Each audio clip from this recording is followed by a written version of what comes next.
Jesus, ang anak ng Panginoon at tagapagligtas. Hello. Kinagabihan, sinabi ni Jesus sa mga alagad. Mga alagad.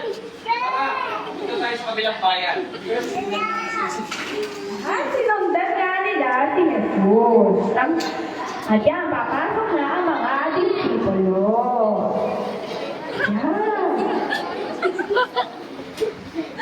Kaya iniwan nila ang mga tao at sumakay sila sa sinasakyan ni Jesus na bangka upang tumawid ng lawa.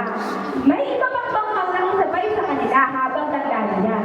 Inabot sila ng malalakas na alon.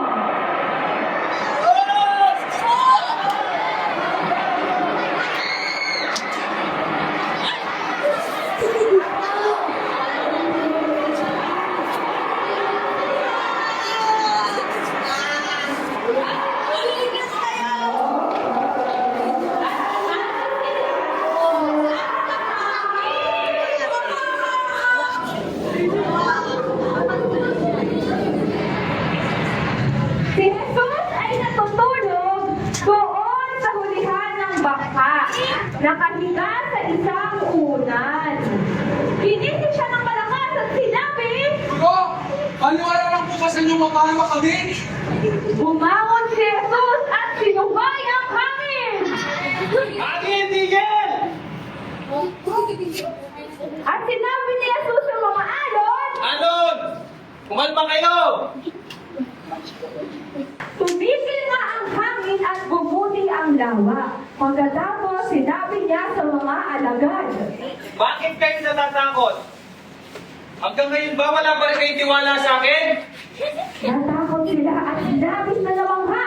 Sabi nila sa isa't isa, May klaseng tao doon.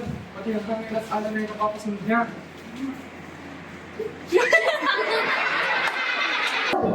minsan, kahit alam natin, kasama natin ang Diyos, nakakaramdam pa rin tayo ng takot.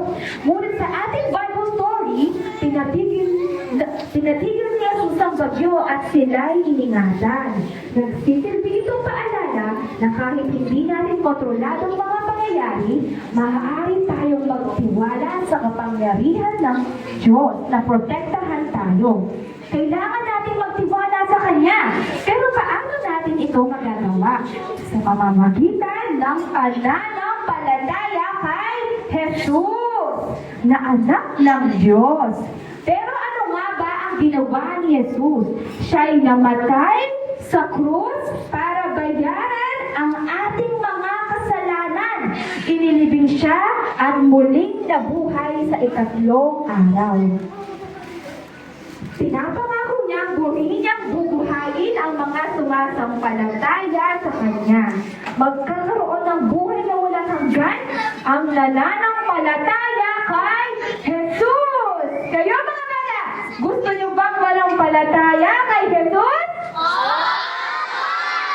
Simulan natin ngayon.